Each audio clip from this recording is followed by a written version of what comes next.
Então nós vamos compor a mesa agora, então, com o Dr. Joaquim, Dr. Rogério e Dr. Rosseto, e a gente está aguardando aí as perguntas para que possamos realizar aqui o debate. Antes eu gostaria de fazer um comentário e uma consideração. A consideração é para o Dr. Rogério, viu, Rogério? Uma consideração em um dos gráficos lá que você colocou. Aqui tem mais água.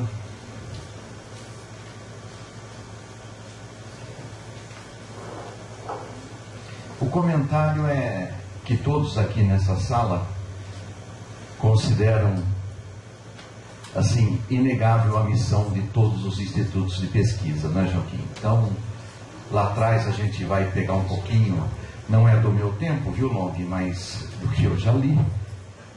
Quando a questão do bicudo, né, doutor Rosseto, estava aí na questão bicudo, é um bicudo mesmo, é um inseto e tal, pegando os cafés, né, os cafezais do estado de São Paulo.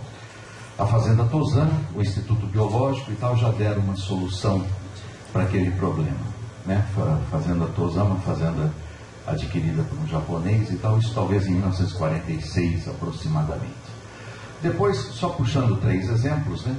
Aí depois veio o amarelinho em 95, talvez 94, o amarelinho atacando o laranja. Eu sou de família de citricultores ali. A laranja todo ano tem novidade, né, doutor Rosseto? E só novidade é ruim também, né? O preço é ruim, não sei o quê. E agora é o greening, né, que está pegando. Agora é o greening que está. Eu sou engenheiro florestal, mas a gente lê um pouco sobre tudo isso aí, o que acontece.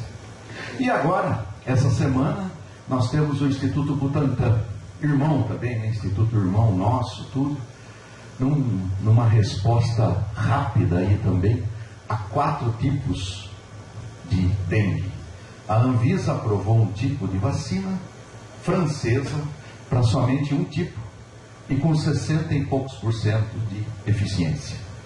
O Butantan, ao que tudo indica, será para 4 tipos, né? E com mais de 80% de eficiência. Então a gente vê a resposta rápida que tem, né, esses nossos institutos. Quando é chamado para essas coisas de emergência, coisa de emergência lá em Limeira, já que a gente está falando, chama-se caganeira, né? Então, a hora que aparece a dor de barriga, então, a importância dessas instituições em resolver. Então, é muito interessante que isso a gente frise essas coisas que acontecem, que é muito bom ficar registrado. E quanto ao gráfico, né, a gente vê as indústrias, as grandes indústrias ali, estabilizadas lá embaixo, né, Rogério? Isso não se deveria, talvez, ao pacote de tecnologia que já vem de fora e não abre espaço para uma inovação, né? É só uma consideração para que você coloque. Muito bem, então. Joaquim, eu vou te ajudar aqui, o fio está um pouquinho curto, eu não vou chegar até você aí, viu, Rejane, por questão de preparo físico, porque o fio não chega, tá bom? Então, eu vou te ajudar aqui no trânsito, você pode ficar sentadinho, tá? Bem, como moderador, disse para vocês que não tem como uma situação difícil de moderar em relação ao que foi apresentado, devido então, assim,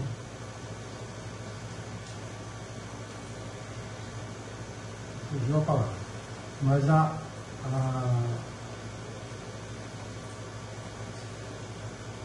assim, o pé no chão, transformando o que eu ia falar numa palavra mais difícil de fugir, mas o pé no chão do que a gente está vendo, a apresentação do Rogério, do Dr. Rosseto, a respeito dessa lei. Porque a maioria de nós ficou de fora de toda essa discussão dessa lei. Não sei se alguém daqui ficou sabendo de que essa lei estava tramitando, mas nós só ficamos sabendo quando já estava aprovada na Câmara dos Deputados. E, por outro lado, na mídia aparece que é uma lei que está sendo beneficiada, que vai beneficiar todo mundo, e como se a gente tivesse aprovando essa lei. Todos os canais dizem que que é uma lei que vai beneficiar a todos e tal, e que a ciência como um todo, que os cientistas aprovam essa lei. E como foi apresentado aqui, essa lei mostra o grande risco que essa lei está trazendo, porque vai utilizar recurso público para fazer pesquisa privada,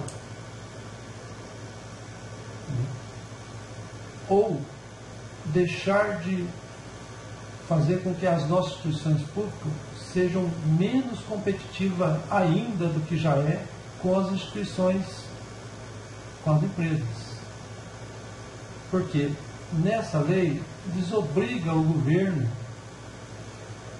a nos bancar. Ela é clara que nós temos que fazer parceria. Eu já, apesar de ter 20 anos de Estado, mas logo que eu entrei, já era incentivado a gente fazer parceria com as instituições privadas. E cada um fez daquilo que podia, uns mais, outros menos, mas eu creio que todos nós fizemos esse tipo de parceria. E isso, para a população, isso teve grandes perdas. A gente deixou de fazer muita coisa que era social para fazer coisa que era de interesse de empresa. Esses exemplos a gente pode enumerar, são vários. Nós deixamos de fazer uma pesquisa, essa vacina da dengue e outras vacinas, que a gente ainda tem que ouvir comentários, se não me engano é do Arnaldo Jabor, na CBN, comecinho dessa semana eu vi, que graças a Deus o Zika entrou nos Estados Unidos e agora vai ser resolvido o problema do Zika porque lá tem pesquisador competente. Eu não sei se foi exatamente essas palavras, mas é bem isso. Quem ouviu pode... Então, o que falta para nós não é pesquisador competente, o que falta é recurso. Como o próprio Butantan falou, foi feito um acordo de 300 milhões com o Ministério não repassa. Aí a gente vê no estado de São Paulo. O ano passado, 2015, foi o estado que ficou em várias cidades aí em endemia com relação à dengue. Por acaso, o governo colocou R$1 a mais no Instituto Butantan para que esse problema dessa vacina fosse acelerado? Eu creio que não. Não vi dizer nada que, por conta dessa epidemia que São Paulo viveu em 2015, alguma coisa foi feita a mais no Instituto Butantan para que fosse acelerado esses estudos. Se não fosse o próprio esforço dos pesquisadores. Então, essa lei, ela pode trazer benefícios para nós, mas se a gente tiver consciência de quais parcerias nós estamos fazendo. Porque ela permite agora, na verdade, essa lei vem regularizar um monte de parcerias que já foram feitas ou são feitas ainda, né? Para a gente poder conduzir esses trabalhos que antes a gente tinha recursos do Estado e que não é mais de que 20 anos esses recursos vêm diminuindo e isso vem obrigando aos institutos a fazer essas parcerias.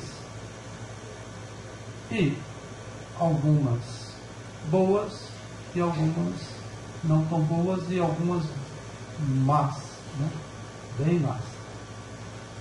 Então, é por isso que nós temos que nos esforçar para poder deixar um pouco a nossa pesquisa de bancada e pensar em conjunto para poder sermos fortes. Porque enquanto está desmontando o desmonte, não é de uma vez não, né? Toda casa, antes de cair o telhado, tem uma goteira. Aí você não se importa com aquela goteira. Aquilo vai aumentando, um dia a casa cai. E assim que está acontecendo nos institutos. Eles estão, fecha um setorzinho, fecha outro, não contrata aqui, não contrata ali, até que a hora que a gente vê, a situação já permeou por tudo. E infelizmente, a gente fica assim, por enquanto comigo tá bom, estou me virando.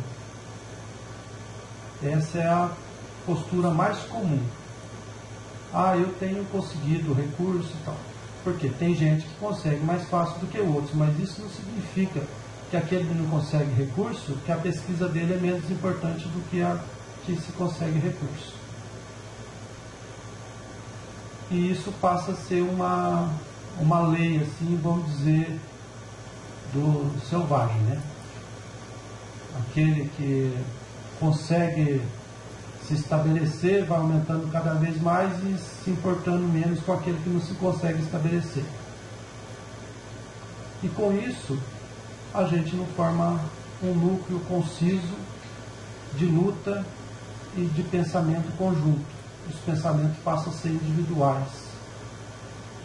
E é onde acontece que não se pensa mais no coletivo. Se pensa no individual, e isso não só, estamos falando dentro da pesquisa, nem estou falando fora na sociedade. Dentro dos nossos institutos, os pensamentos são muito individuais e não são coletivos. Ninguém pensa no todo, não está acontecendo comigo. A goteira é no prédio do vizinho, é no meu prédio. E isso é que vai fazer com que uma hora vai ruir tudo e a gente nem vai perceber. Bem, vou passar a palavra para vocês. Eu acho que o resumo do que os dois apresentaram é bem isso. São leis que favorecem poucos com o dinheiro de todos. Aberto aí, pode. Eu sou ruim para moderar tempo, coisa.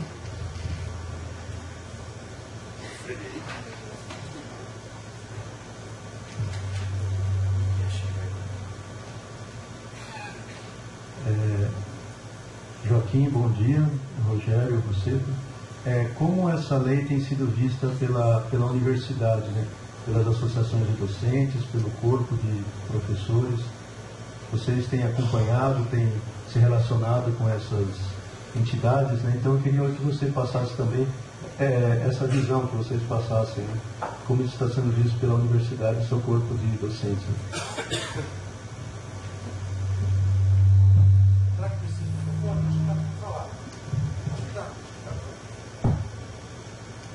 Prefere o microfone?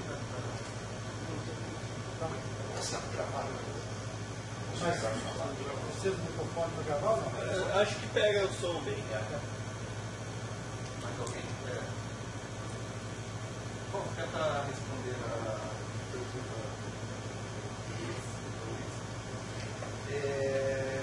A partir de duas concepções fundamentais aí, acredito que a gente tenha que trazer para esse contexto. Né? Uma primeira concepção fundamental, o que é mercado? E a outra, o que é a empresa brasileira, que é o conceito ali do você apresenta. Bom, primeiro o mercado, né, que vai, de certa forma, nos orientar sobre o porquê dessas tomadas de decisão. Né? Um modelo muito interessante, né, que a gente trabalhava e discutia bastante. Nos Estados Unidos, que é considerado a meca da inovação, né, daquilo que é novo para o mercado, não necessariamente para a empresa, mas o modelo de inovação, né, que deve ser seguido pelos demais países, cujo esse processo cambiado, origina e quem dá pulso a ele é a empresa de fato, o que esse modelo diz, né? O que é a empresa? A empresa, seja ela qual for, está lá, ela existe, aí ela capta na sociedade o que seria, na verdade, mais do que uma primeira tentativa que ela faz na sociedade, captar um tipo de informação que é a necessidade que a sociedade está transmitindo. Essa necessidade, como é um país desenvolvido, essa necessidade, na verdade, ela se transforma em demanda, né, em poder de compra.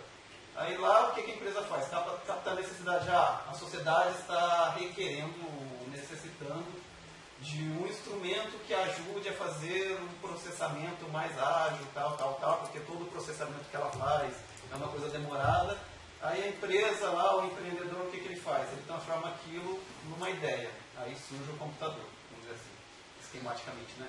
Então ele transformou o que é uma necessidade ali, que está no âmbito social, ela conseguiu captar aquela necessidade com todo o mecanismo existente no país desenvolvido, ela transforma aquilo num produto. Então é uma necessidade que ela tem que transformar. Não é algo existente, o computador não existe. O que existe é uma demanda que depois ela transforma numa mercadoria. Então tinha uma necessidade de poder de compra, e para isso, como o negócio não existe, porque quando o empresário resolve tomar uma decisão, o que ele está visualizando? Né? A entrada dele no mercado, sobretudo. Então, a sobrevivência dele no mercado. Bom, alguém está necessitando de alguma coisa. Quais serão as decisões básicas? E o sábado já dizia isso. Bom, primeiro eu vou ver se aquilo já existe no mercado. Bom, se já existe no mercado, por que eu vou investir recurso, tempo, tal, para desenvolver? Se existe, bom, primeiro eu vou tentar comprar. É possível comprar para dar conta daquela demanda? Se é, tranquilo. Se não é possível comprar, aliás, a primeira, que o sábado dizia, bom, existe para dar conta da demanda? Se existe, eu vou tentar roubar. É possível roubar? Internalizar? Bom, se não é, então eu vou tentar comprar. Vão querer me vender? Não. Se não vão querer me vender, eu vou tentar fazer uma parceria. Se não, por último, entre todas as minhas decisões aí para desenvolver algo, por último eu vou pensar em desenvolver P&D para dar conta daquilo que o mercado está me exigindo. Então P&D, na tomada de decisão do empresário, esquematicamente é o último passo da tomada de decisão dele para tomar uma nova decisão. Porque P&D é sempre algo incerto, ele nunca sabe onde aquilo vai dar de fato, é alguma coisa que demanda tempo e muito recurso, que ele também não sabe. Então, esquematicamente é isso, ele está olhando para o mercado. E nos Estados Unidos, como existe uma necessidade, uma demanda muito forte, então você está vendo constantemente como não existe outra parte, não é possível comprar, tal. Muitos filmes ainda demonstram que às vezes eles tentam roubar, mas nem sempre é possível. Então, se investe muito em P&D, porque o mercado lá tem capacidade, tem poder de compra, que vai fazer com que aquilo se reproduza, né? Com que aquele investimento que ele fez se reproduza no mercado. Aí o mercado brasileiro, o que é o mercado brasileiro? Bom, preciso de um instrumento que me ajude a processar algo mais rapidamente, o computador. O computador precisa ser desenvolvido? Não. O mecanismo, as sinalizações de mercado brasileiro, por ser um país periférico, ela não está sinalizando algo necessariamente que não exista. Sempre quando nós sinalizamos a demanda de alguma coisa, a gente está sinalizando a demanda de algo que já está em algum outro mercado. Por exemplo, tudo que existe nessa sala. Provavelmente, sei lá, 0,10% do que existe nessa sala aqui, que a gente visualiza, tenha sido desenvolvido de fato no Brasil. Tudo que existe aqui já foi desenvolvido, produzido fora e foi internalizado. Então, nossa sinalização de mercado é por algo que já existe. Então, quando a empresa atua no Brasil, e é por isso que aqueles gráficos lá que a principal estratégia inovativa da empresa está em aquisição de máquinas e equipamentos, por quê? Porque ela está internalizando algo que já foi desenvolvido lá fora. E se já foi desenvolvido, ela não precisa. Então, nesses casos, quando a gente observa, por exemplo, o Instituto Butantan, ou mesmo caso emblemático, né, que é o da Petrobras investindo na exploração de águas profundas, que boa parte da tecnologia não existia e a Petrobras teve que investir no desenvolvimento, embora essa tecnologia não tenha sido desenvolvida necessariamente no território brasileiro, foi com parceria com outros países, mas por não existir aquilo, e ela queria explorar águas profundas porque o mercado demandava, era competitivo, tal, valia a pena, então ela teve que desenvolver. Então, o último momento aí da tomada de decisão, assim, a última decisão a ser tomada é pela P&D. E como o mercado brasileiro, repito, é um mercado mimético que reproduz o padrão de consumo de outros países, sobretudo dos Estados Unidos, então não tem por que desenvolver tecnologia aqui. Então o padrão daqueles gráficos mostra que as empresas internalizam máquinas e equipamentos, por quê? Porque na verdade elas estão internalizando um produto já existente lá fora. E eu tenho algumas áreas específicas, que talvez seja a área que vocês trabalham, agricultura, pecuária, que muitas vezes precisa mesmo desenvolver tecnologia. Por quê? Porque essa tecnologia não está lá fora. Então a área de agricultura, tal, talvez seja uma das que mais tem desenvolvimento tecnológico, tal, que depois se transforma em produto. Por quê? Porque tem que ser uma coisa própria daqui, né? Não dá para simplesmente você internalizar, porque é o algodão, né, que nós viemos conversando, que acabou com a agricultura no estado de São Paulo. E aí essa questão do mercado, né? Então o que o mercado está sinalizando e o que vai ser desenvolvido enquanto P&D. E a questão da empresa brasileira? Em 95, né, o Dr. Roseto demonstra que o conceito de empresa brasileira passou a ser qualquer empresa que tenha CNPJ. Então qualquer empresa instalada no território brasileiro passa a ser uma empresa brasileira. E o que isso, uma questão fundamental em todo esse processo? Que a boa parte das empresas nacionais, de capital nacional, que existiam na década de 70 e 80, elas foram privatizadas, foram todas transferidas para o capital internacional. O que a gente observa de empresas nacionais de fato, de grandes empresas, é uma quantidade ínfima. E mais uma vez isso reforça o padrão de desenvolvimento tecnológico, que não está associado ao Brasil, aos mercados periféricos. O que essas empresas recorrem, na sua maioria, é a adaptação de produtos. Então, a demanda por P&D, de fato, ela é pouco observada. Tanto que, nos Estados Unidos, 80% dos mestres e doutores formados em ciências duras, né, engenharia e tal, vão trabalhar em empresas. No Brasil, é completamente o contrário. 80% fica trabalhando nas universidades e instituições de pesquisa. Por quê? Porque as empresas aqui não demandam mão de obra de pesquisa. Por quê? Porque o mercado brasileiro é um mercado mimético que reproduz um padrão vindo de fora. E essa tecnologia só vai ser desenvolvida quando não existe em qualquer outro lugar. Aí outra questão, né, também que interfere no mercado, que é um padrão que também a gente começa a observar agora, que a gente estava inclusive conversando no carro. Né? O que está acontecendo, né, com essa questão das empresas, qualquer empresa, mesmo uma empresa transnacional, ser considerada uma empresa brasileira?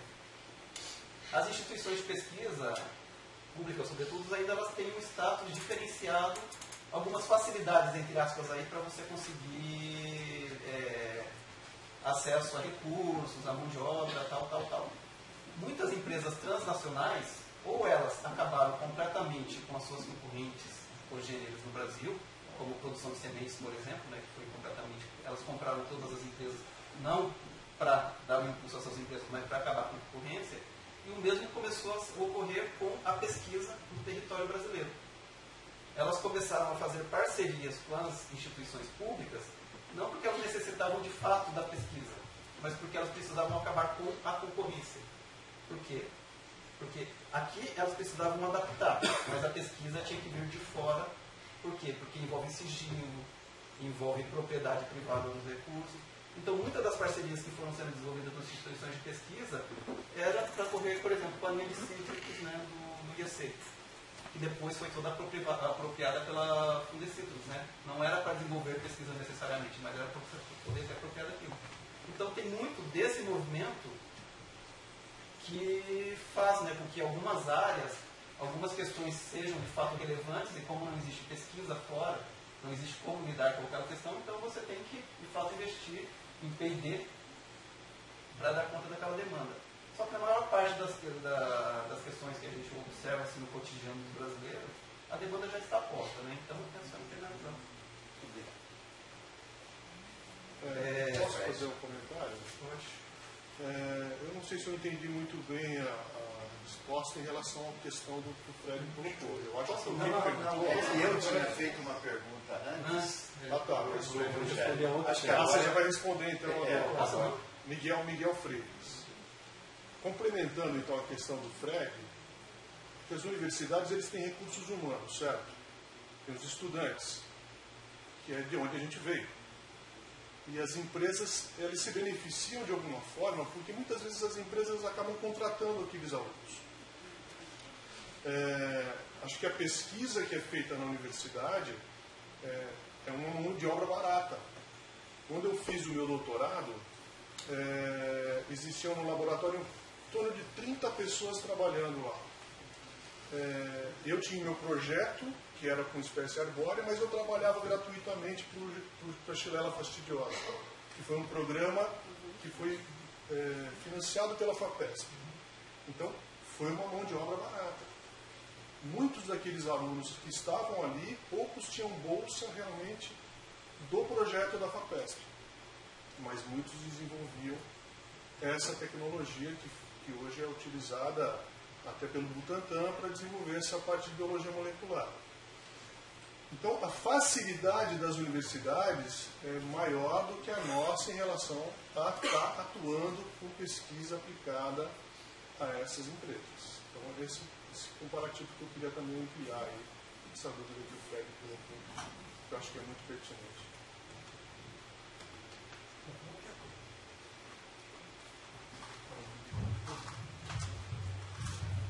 Olha, essa questão, como as universidades estão reagindo a essa nova legislação, né? Ontem nós tivemos uma reunião do grupo na Unicamp para tratar disso. Porque, se vocês verem aquele pedido de veto total à lei, ao projeto de lei, né, foi encaminhado ao presidente da República, o pedido foi assinado por 21 entidades, entre elas a do Unicamp, a DUSP, a do Unesp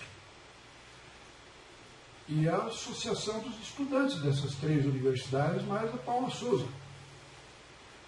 E ontem, na nossa reunião na do Unicamp, para fazer uma avaliação e tomar decisões do que nós vamos fazer daqui para frente, estava a PQC, o Simpaf da Embrapa, a do Unicamp e a DUSP.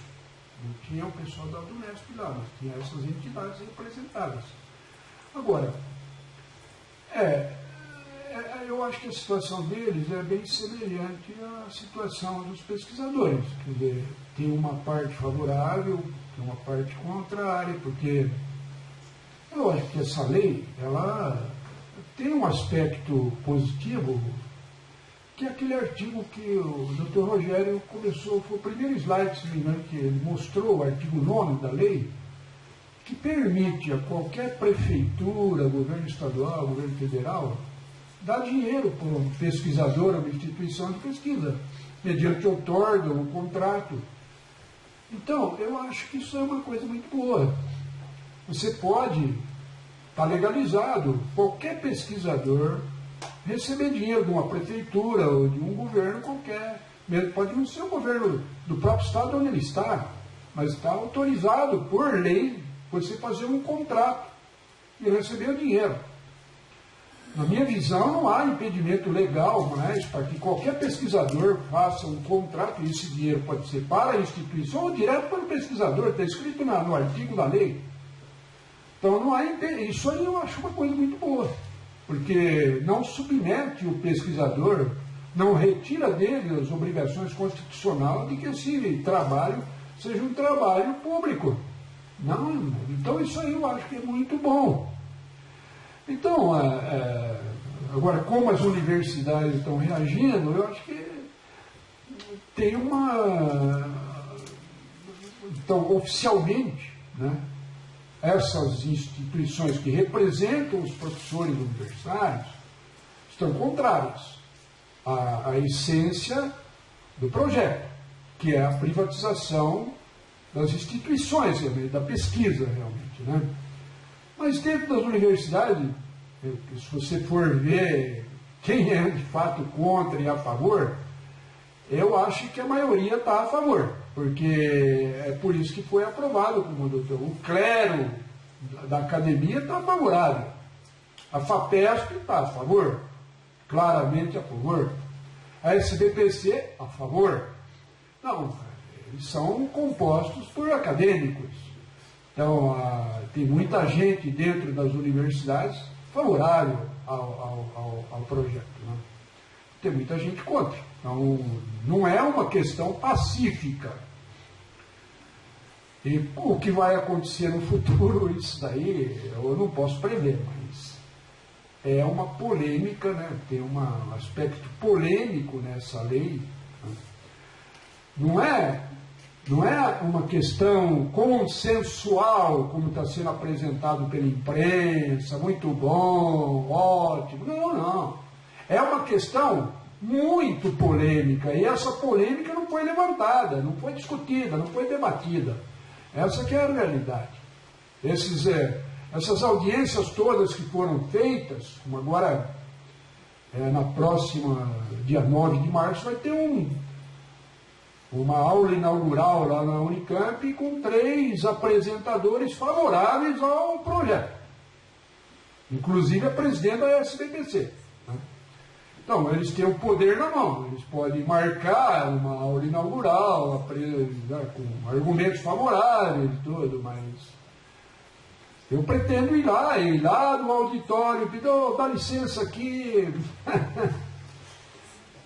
Eu não faço sérias objeções a esse projeto, e como eu não tenho tempo para falar, está no site, quem quiser um arquivo, eu envio. Vou falar. E vamos tentar fazer um seminário, né, trazendo pessoas, inclusive de fora, se possível, para debater, né?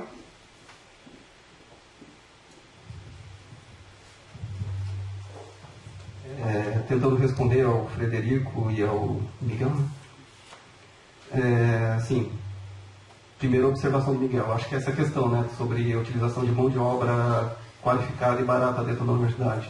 Acho que tem uma questão central aí sobre o conhecimento incorporado em pessoas e o conhecimento desincorporado, né, e qual a relação das empresas com esses 2 tipos de conhecimento. Conhecimento desincorporado. Que seria as empresas recorrendo às universidades para desenvolver P&D, ou desenvolver um produto que ela necessite. Como eu disse, né, nos Estados Unidos, 80% dos mestres e dos doutores formados em ciências duras vão trabalhar nas empresas para fazer P&D. Ou seja, o que ela espera de um mestre e doutor formado, né? O que uma empresa norte-americana espera de um mestre e doutor formado? Que ele seja capaz, que ele tenha um conhecimento incorporado que ajude a desenvolver seus processos internos. Então, o que ela está interessada? No conhecimento incorporado na pessoa. Diferente daquela percepção que a gente tem, é que elas as empresas recorram às instituições para produzir conhecimento desincorporado. O que é? Você desenvolve o produto que eu estou pensando. Tanto que nos Estados Unidos, sei lá, 95%, 97% das patentes são de empresas e não de universidades. Ou seja, por quê? Porque o processo de desenvolvimento tecnológico está interno à empresa e não na universidade. Não é a universidade que patenteia, é a empresa. Aí o processo diferente ocorre no Brasil. Como eu disse lá naquele estudo da Thomson, dos maiores patenteadores do Brasil são universidades, sobretudo universidades. Tem apenas 2 grandes empresas e instituições públicas, sobretudo. Então, o conhecimento no Brasil não está incorporado nas pessoas necessariamente. O conhecimento está incorporado nas instituições.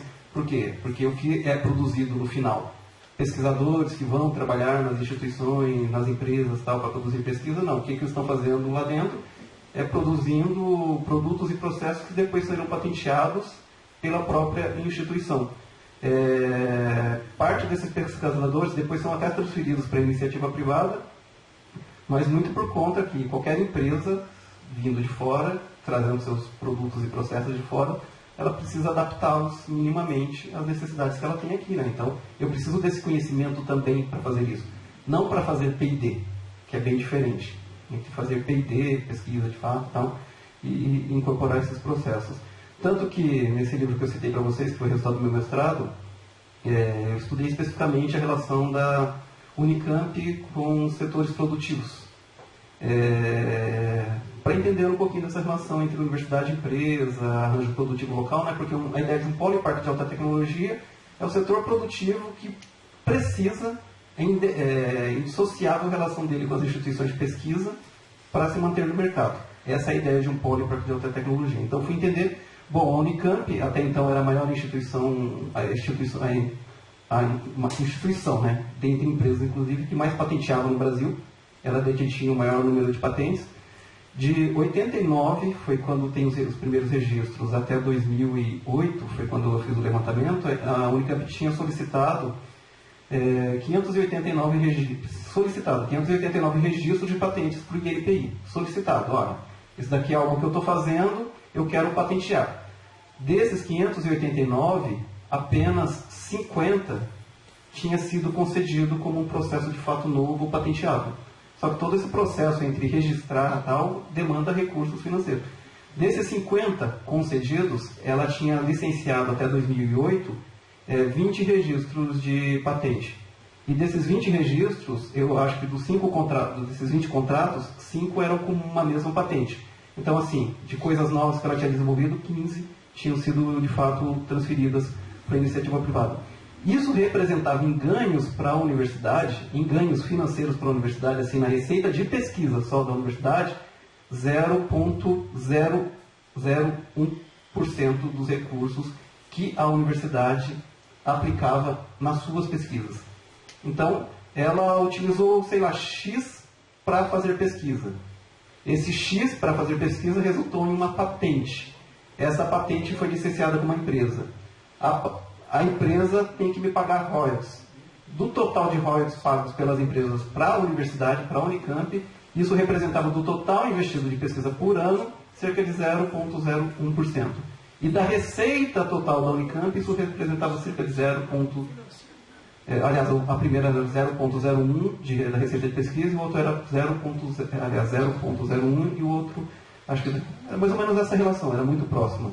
Mas, de qualquer forma, mostra muito bem qual que é a importância desse tipo de relação para a Unicamp, no caso, né, que é considerada uma das maiores universidades do país, uma que mais trabalha com essa ideia da relação entre universidade e empresa, que aí entra na sua pergunta, né, como as universidades veem isso. Esses estímulos partem, sobretudo, dessas ideias que se faz de que essas empresas devem ser... aliás, que essas universidades devem ser modelos a serem seguidos, né? Tanto que a Unicamp é uma das instituições que mais estimula esse tipo de prática, que esteve muito envolvida, né, enquanto instituição nesse projeto de lei. Existem resistências a esse projeto de lei? Existe, uma ou outra, como o Rossetto disse, talvez aquelas instituições mais mobilizadas, mais voltadas à questão sindical dentro das universidades, tenham objeção a isso. Mas, no geral, as universidades, especialmente do Estado de São Paulo, as universidades públicas, não, porque são elas as que mais incentivam esse tipo de modelo.